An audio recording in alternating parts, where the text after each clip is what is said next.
Warning: the following may result in serious injury or death due to peak fiction.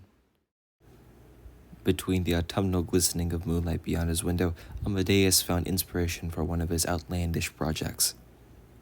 Mozart would not just be the copyright free piano guy of his century. He would not let that happen.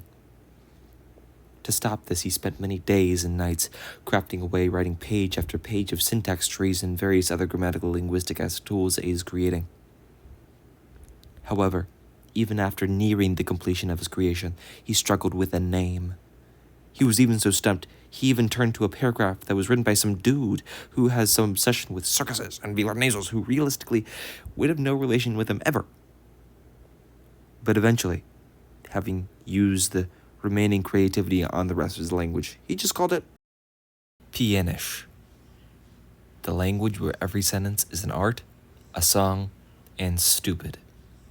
Pianish is my submission to the Conlang Circus. And I, personally, am very proud of it. What is Pianish? Pianish is a curse Conlang I started a few weeks ago under the simple question, what if you could communicate with pianos? What is the phonology of Pianish? Well, it is every single note from A2 to A5 on a piano, and for punctuation, for a full stop, it's fortepiano, which is piano in Russian, and for a comma, it's piano, which is piano in English. For the grammar, it's surprisingly simple, and so is the syntax.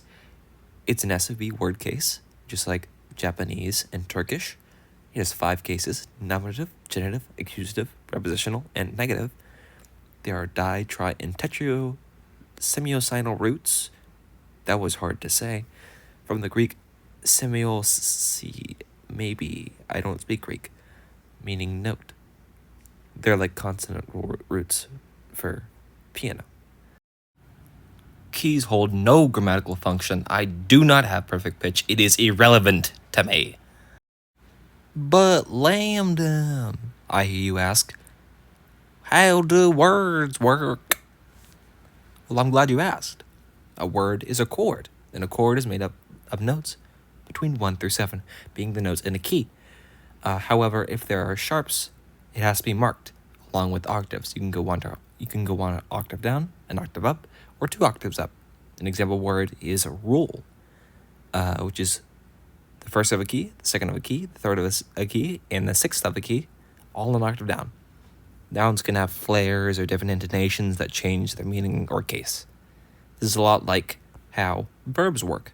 Take a word, then add a bit of pizzazz.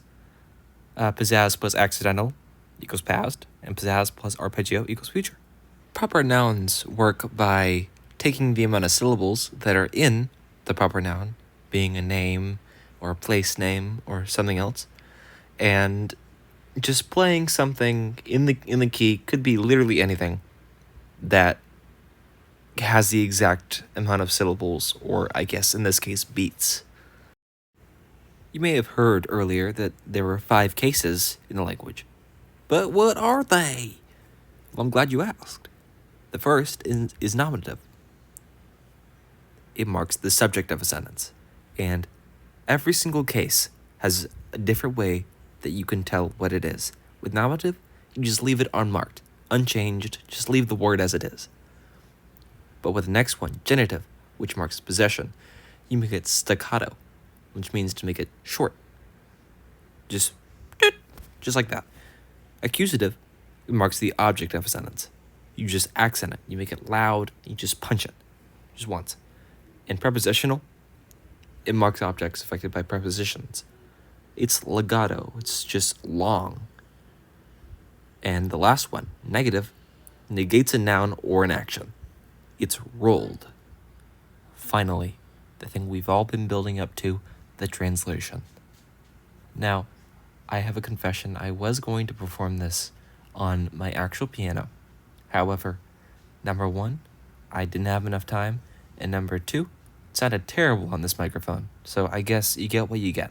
This is a recording on flat, and if you want, the name of it on flat is The Eulogy of Nga. Enjoy.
If you made it this far, that means you made it past a 6-minute long video.